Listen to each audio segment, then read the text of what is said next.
It's a hot, humid summer in the year 2099. The area in New York City is thick with the scent of roasted street corn, exhaust fumes from hover cars, and something electric, a sense of anticipation that has been building for decades. In the heart of what was once Central Park, a sprawling palace of glass and steel gleams under the midday sun. This is the seat of the American monarchy, and inside, King Arthur III sits on a throne of polished obsidian. His rule is absolute, his decisions unquestionable, and his legacy a towering monument to a family that, through a series of shrewd political maneuvers and a devastating civil war a century prior, had transformed the fragmented United States into a single, unified kingdom. He is a man of his time, ruthless, pragmatic, and brilliant. With eyes the color of a stormy Atlantic, his greatest achievement, he believes, is the stability he has brought to the continent.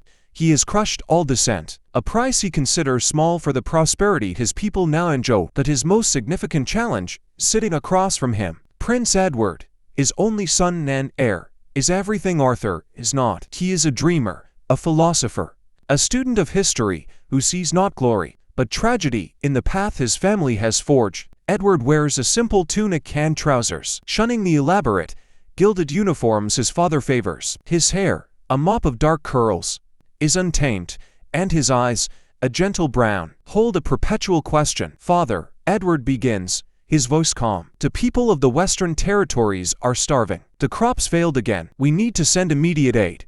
Arthur scoffs, a sound like grinding stone. "I have a standing order, Edward. The territories will receive their grain on schedule, no more, no less. But the schedule is too slow. 250,000 people are on the brink of famine. We can't wait." Edward leans forward, his hands clenched. What is a king's duty if not to his people? To all his people, not just those within a comfortable radius of the palace. A king's duty, Arthur says, his voice low and dangerous, is to the long game, to the stability of the kingdom. The moment we start making exceptions, showing weakness, is the moment the old chaos returns. The moment we start bending to every little when man protests is the moment that rebellion begins. Edward recoils as if struck. "Rebellion, father? This isn't a rebellion. This is a cry for help. The people aren't asking for revolution, they're asking for food. They will get their food when the supply chain dictates." Arthur says, his tone final, "And you, Prince, will learn to prioritize the good of the whole over the fleeting needs of the few." Edward rises, his face a mask of disappointment. He knows this argument is over. He has had this same conversation with his father 100 times, on 100 different subjects. The king's way is the only way. That night, as the city hums with the soft glow of 1,000 neon signs, Edward slips out of the palace.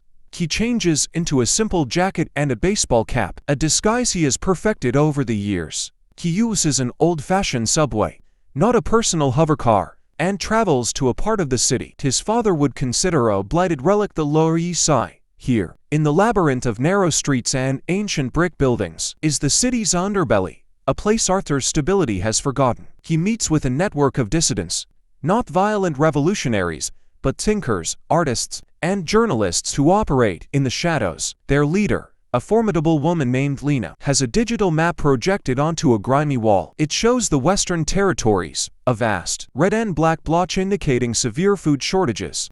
"His Majesty's official decree came through today," Lena says, her voice as sharp as broken glass. "They're getting less than half of what they need." "I know," Edward says, his heart heavy. "My father is unyielding." Lena fixes him with a cold stare. "Your father is a tyrant, Prince, and you are his shadow. What is the difference between a tyrant and the son, who stands by and watches him starve his people?" The words are a punch to the gut. Edward has always believed he could change his father, that he could be a good influence from within. But Lena's question, so simple and so brutal, shatters that illusion. "There is a difference," Edward says, his voice barely a whisper. "The difference is what I do now." He spends the next 2 days working with Lena and her group.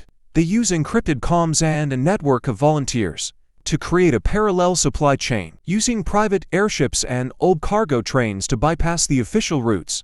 It's risky, illegal, and borderline treasonous, but for Edward, it is the first time in his life he feels truly alive, truly useful. On the 3rd day, the palace guards find him. He is brought before his father, who is standing in the grand hall, his face a thundercloud. "You have committed treason," Arthur says, the words a hammer blow. You have aided and abetted those who would see this kingdom fall. You have defied your king, your father, and the very foundation of our existence. I have done what a king should do, Edward replies, his voice steady despite the fear coiling in his stomach. I have fed the hungry. I have helped the people you have chosen to forget. Arthur steps forward, his eyes burning with a fury Edward has never seen. I did not forget them. I was making a difficult choice for the greater good. You are a fool, Edward. A naive, dangerous fool. Is it foolish, Edward counters, to believe that a king should lead with compassion, that a kingdom built on fear and scarcity is no kingdom at all, but a gilded cage?